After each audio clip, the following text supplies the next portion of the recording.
श्यामनगर के छोटे से शहर में एक बहुत ही गरीब लड़की रजनी अपने छोटे भाई सूरज के साथ रहती थी। रजनी को अपने भाई का पेट पालने के लिए लोगों के घरों में जाकर काम करना पड़ता था। एक दिन की बात है, रजनी के भाई सूरज को बहुत तेज बुखार है। हे भगवान, अब क्या होगा? मेरे पास तो एक भी पैसा नहीं।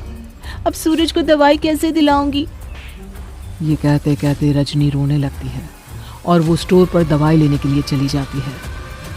मेरे भाई को बहुत तेज बुखार है, उसके लिए दवाई चाहिए। ये लीजिए दवाई, पूरे 200 रुपये हुए। भैया, अभी मेरे पास पैसे नहीं है। पैसे नहीं है तो दवाई भी बाद में आकर लेना। भैया दे दो ना दवाई, मैं कल आकर आपको पैसे दी जाऊंगी।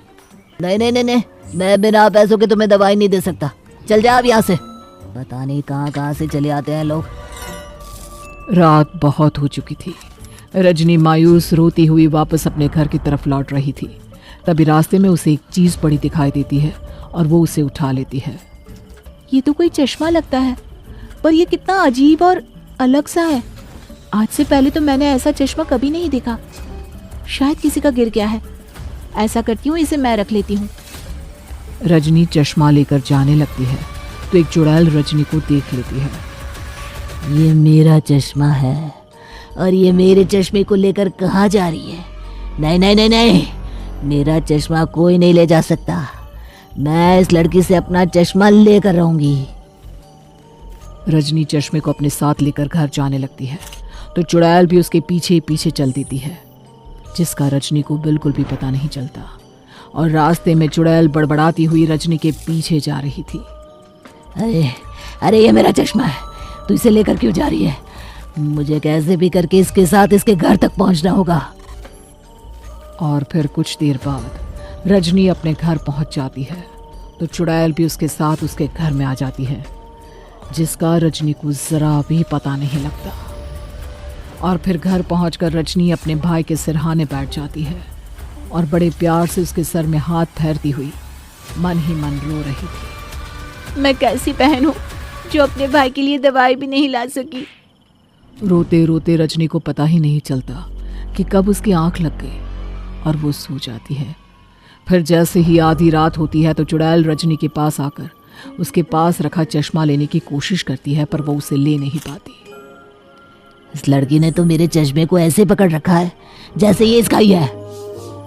चुड़ैल पूरी रात इंतजार करती रहती है, पर वो रजनी के पास से चश्मे को नहीं ले पाती और सुबह होने से पहले वो गायब हो जाती है। और फिर सुबह होते ही रजनी देखती है कि उसके भाई की तबीयत अभी ठीक नहीं है। तभी उसकी नज़र उस चश्मे पर पड़ती है तो वो उस चश्मे को शीशे के सामने खड़ी होकर जैसे ही लगाती है तो एकदम चौंक जाती है। ये क्या? मैं शीशे में दिखाई क्यों नहीं दे रही? अभी तो शीशे में दिख रही थी, फिर अब क्यों नहीं दिखाई दे रही? रजनी तुरंत अपनी आंखों पर से चश्मा हटाती है और अपनी आंखें मलकर वापस चश्मा लगाकर देखती है तो वो फिर से दिखाई देने लगती है। ये सब करती चुड़ैल रजनी को देख रही होती है। अरे पागल, ये मेरा चश्मा है, मैं इस लड़की से अपना चश्मा कैसे लूं? रजनी के चश्मा पहनते ही चुड़ैल की शक्ति कमजोर होने लगती है। मेरी शक्ति कम हो रही है। मुझे जल्दी से इस लड़की से अपना चश्मा लेना होगा। नहीं नहीं नहीं नहीं, नहीं तो मैं मर जाऊंगी।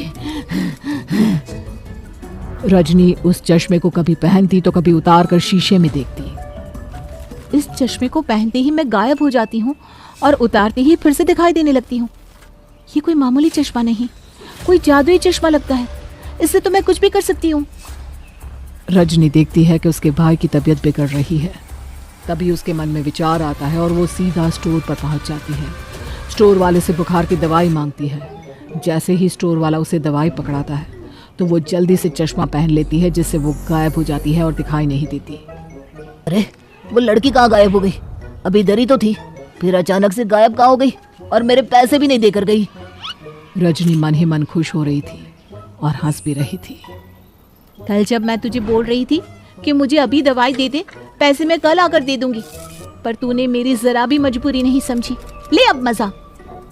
रजनी दवाई लेकर सीधा अपने घर पहुंचती है और घर पहुंचते ही वो चश्मे को उतार देती है, जिससे वो दिखाई देने लगती है और फिर वो अपने भाई सूरज को दवाई पिलाती है, जिससे कुछ देर बाद ही उसकी तबीयत में सुधार होने लगता है। उसके भाई को होश आ जाता है। दीदी, मुझे बहुत भूख लगी है, कुछ खाने को दे दो दीदी। हाँ, मैं अभी तेरे लिए कुछ खाने को लेकर आती हूँ। रजनी जल्दी से किचन में जाती है तो देखती है घर में कुछ भी खाने के लिए नहीं है। घर में तो कुछ भी खाने के लिए नहीं है, मैं इसके लिए कहाँ से खाना लेकर आऊं? मैं अपने भाई को भूखा भी तो नहीं देख सकती। अरे हाँ, ये चश्मा किस दिन काम आएगा? इसे पहनकर तो मैं खाना तो क्या कुछ भी ला सकती हूँ।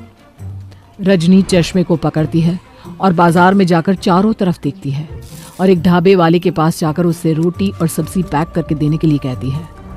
जैसे ही ढाबे वाला उस खाने को पैक करके देता है, वो जल्दी से चश्मा पहन लेती है और गायब हो जाती है। ये देखकर ढाबे वाला जल्दी से अपना ढाबा बंद करके भाग जाता है। उसे इस तरफ भागता देख रजनी हंसने लगती है और वो जल्दी से अपने घर जाती है और अपना चश्मा उतार देती है, जिससे वो फिर से दिखाई देने लगती है। उसके बाद वो जल्दी जल्दी खाना निकालती है। वो और उसका भाई दोनों खाना खाते हैं। दीदी, आज कितने दिनों के बाद इतना अच्छा खाना खाने के लिए मिला है। आज तो मेरा पेट इतना भर गया कि उसमें जगह ही नहीं बची। अपने भाई को खुश होते देख रजनी बड़ी खुश हो जाती है और कुछ देर में ही उन्हें नींद आ जाती है और दोनों सो जाते हैं। और जैसे ही आधी रात होती है तो चुड़ैल रजनी के कमरे में आती है। तभी रजनी को कुछ अजीब सी आवाज़ सुनाई देने लगती है। उसे कुछ अजीब सा महसूस होने लगता है। इससे उसकी आंख खुल जाती है। कौन है? कौन है? इससे पहले कि चुड़ैल चश्मा ले पाती, रजनी की आंख खुल जाती है और वो गायब हो जाती है।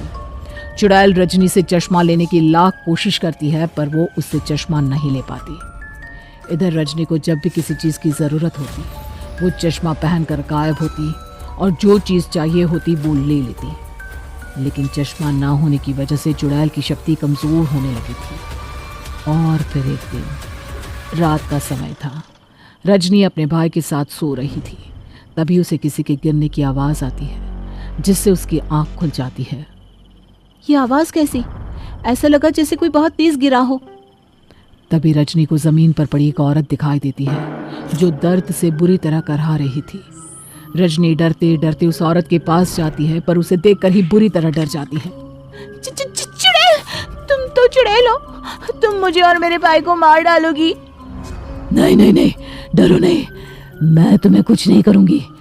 तुम मुझे बस मेरा चश्मा दे दो, मैं यहाँ से चली जाऊंगी। वो चश्मा मेरा है, वो चश्मा मैं तुम्हें नहीं दे सकती। और वो चश्मा मैं तुम्हें क्यों दूं? देखो, अगर तुम मुझे वो चश्मा दे दोगी तो तुम जो चाहे मांगोगी मैं तुम्हें सब दूंगी, पर तुम मुझे वो चश्मा दे दो। मेरी बात समझने की कोशिश करो। वो चश्मा मुझे नहीं मिला तो मैं मर जाऊंगी। चुड़ैल की हालत बिगड़ने लगती है। इस चुड़ैल की हालत तो बिगड़ती जा रही है। शायद ये चुड़ैल सही कह रही है, ये चश्मा इस चुड़ैल का ही है। मुझे इसका चश्मा इसे लौटा देना चाहिए। रजनी को उस चुड़ैल पर दया आ जाती है और वो उसे उसका चश्मा लौटा देती है, जिसे पहनकर चुड़ैल में वापस शक्ति आ जाती है और वो पहले की तरह ठीक हो जाती है। ये चश्मा लौटाकर तुमने मेरे ऊपर उपकार किया है। ये कुछ पैसे हैं, तुम अपने पास संभाल कर रखना। इससे तुम्हें कभी भी पैसों की कमी नहीं होगी। पैसे देकर चुड़ैल गायब हो जाती है और रजनी और उसका भाई बड़े आराम से रहने लगते हैं।